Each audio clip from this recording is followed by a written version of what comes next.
Hello Purple class, I've got the next chapter of our book, the Hotel Flamingo. Chapter 3, Spring Clean. Anna found a cleaner's cupboard filled with mops, brooms and dusters. She handed them out to Lemmy and T-Bear. "Mr. Bear, open every door and every floor and every window you can find," said Anna. "This hotel needs air as much as the rest of us. Blow those cobwebs away. If the spiders aren't paying, get rid of them. And Lemmy, you and I have some dusting to do. Hotel Flamingo is due a very good spring clean." "You don't need me on the front desk?" he asked. Anna wondered if Lemmy was being a bit too comfortable at his post. "Not today," she said. "We've got to get the hotel tidy. Maybe then we can get our guests back." Lemmy's ears pricked up, his tail curled tight, and he stood a little taller. "I'd like that, miss," he said. "I can get very lonely at the front desk sometimes." "I plan to change that," said Anna, and so for the rest of the day they worked their arms off, dusting this, scrubbing that, up ladders, down on their knees. The team didn't stop. By evening the lobby was as bright as a glorious summer's day. There was not a speck of dust to be seen. "I bet it's not been like this since the grand opening," said Lemmy. T-Bear looked lost in his memories, or maybe just very tired. He nodded in agreement. Anna was very happy with their day's work. It was just the beginning, but at least it was a beginning, she thought. And there they all are, cleaning away.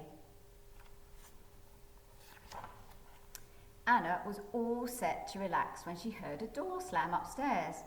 "Did you hear that, Lemmy?" she asked fearfully. Lemmy's large ears twisted and turned like satellite dishes searching for signals. "There are footsteps," he said.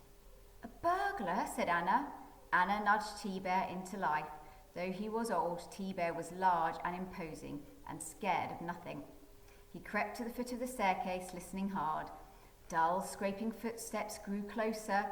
"There's definitely someone up there," he said, in a loud, growling sort of way. They heard a bright ding sound above. "Whoever it is seems to be using the lift," said Lemmy. "Do burglars use lifts?" Anna crept behind T-Bear. "Don't worry, miss," he said. "No uninvited guest has ever got past me." They listened as the lift travelled slowly from floor to floor. The door chimed, and with a clunking clatter, it opened. "Good evening," said a very old, very well-dressed tortoise. "It is evening, isn't it?" Her eyes were blinking in the light as she shuffled out of the lift, using a walking stick for balance. "Have I missed supper, dear?" she asked.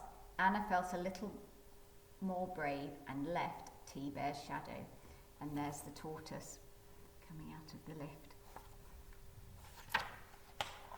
"Were you upstairs?" she asked. "Oh yes, my love," the tortoise said. "Room 202. I think I've been asleep for quite a while."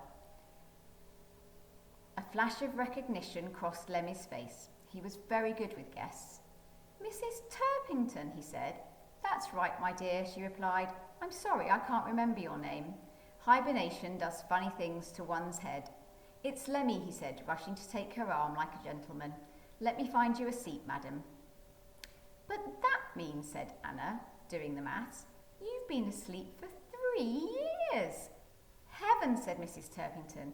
"Is it that long? I only usually hibernate for a season, but I guess the comfort of this lovely hotel got the better of me." "I think our hotel has changed a bit since you last saw it," said Anna sadly. "I'm sure it has," said the tortoise, "but it also means I must owe you an awful lot of money. Will you work it out for me and add it to my weekly bill?" "I would be glad to," said Anna. "Excellent, my dear," said the tortoise. "And now I wonder, is there any chance of some lettuce soup?" Anna's brain was whirring. At such a rate, she thought she couldn't contain her thoughts. With 3 years of money owed, she might be able to hire some new staff. Maybe Mrs. Turpington was the answer to all their problems. "I'm sure we can arrange something," she said, trying not to pop with joy. "Can't we, Mr. Bear?" "Me?" he whispered. "With these giant paws?" Anna nodded furiously.